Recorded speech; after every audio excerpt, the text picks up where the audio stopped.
So there was a leak that suggests a single-player PvE mode that could be coming to Marvel Rivals, and that's what we're going to be checking out. Let's get right into it. Marvel Rivals could be getting a new PvE mode in the future based on a new leak. According to a post by Rivals Leaks on Twitter, or X if you call it X, fellow leaker Rivals Info found a tag that PvE might be in development, which seems to further confirm what they'd heard from a source previously about having tried a version of the PvE mode. When this occurred was not specified, so it's unclear if this was a recent development or something that happened recently. When this occurred, there should have been a comma here.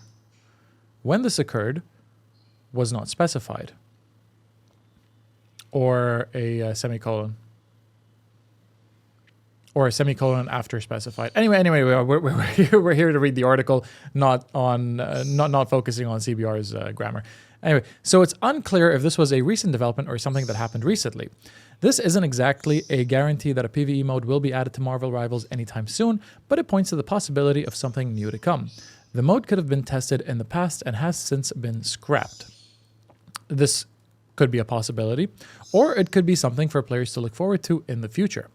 Any information regarding leaks about Marvel Rivals, this is the channel to follow on Twitter. They're very active.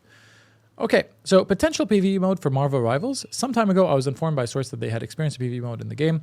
Today, Rivals Info found a tag suggesting PvE might still be in development. It's unclear if this feature has been scrapped or if it's planned for a future update, is what they're going to say, if you look at the entire tweet. Anyway, what could a PvE mode look like in Marvel Rivals? While Rivals is so far only a PvP game, it's not hard to imagine how NetEase could implement PvE. The Marvel source material is vast, with plenty of different characters who can justify having an army for your team to battle.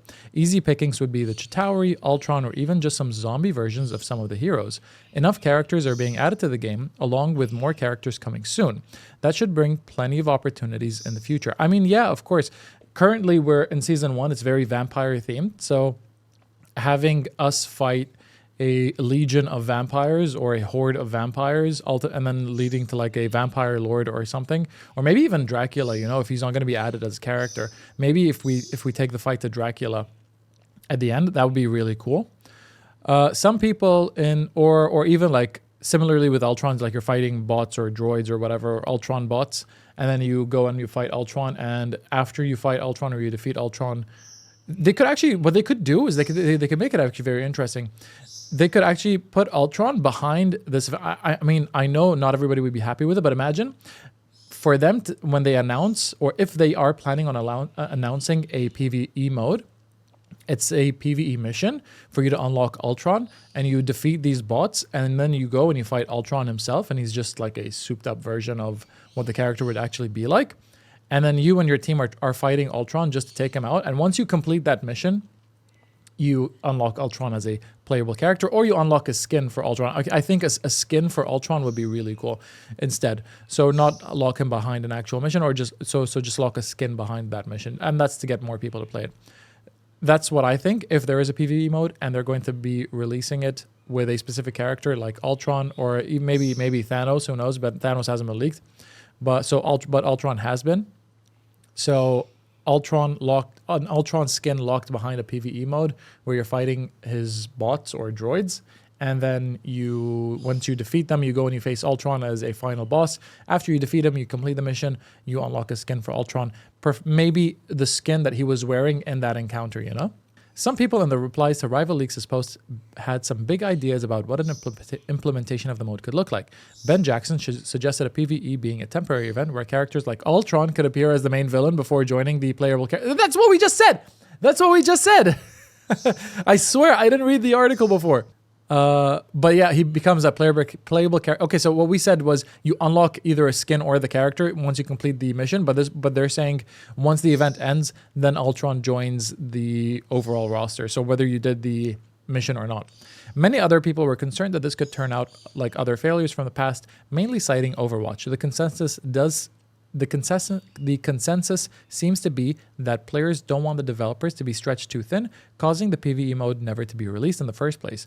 Overwatch 2 had big promises of PvE, only to wind up scrapping it and focusing only on PvP content. Luckily, NetEase hasn't made any big promises for PvE just yet, so hopefully if it is announced, it'll be at a time when they're more prepared to follow through. Honestly, if they implement a PvE mode in Rivals, it could well possibly be the best Marvel game to have ever been created. I'm not even joking. But yeah, so we can be hopeful. Yeah, so we can be hopeful for this event, but if it does stretch the developers way too thin and then it ends up being a failure like how Overwatch was, then we don't want it. The PvP is perfectly fine the way it is. If they do announce it, if they do implement it, it's going to be quite a fun game mode. All right, cool. Let's go to the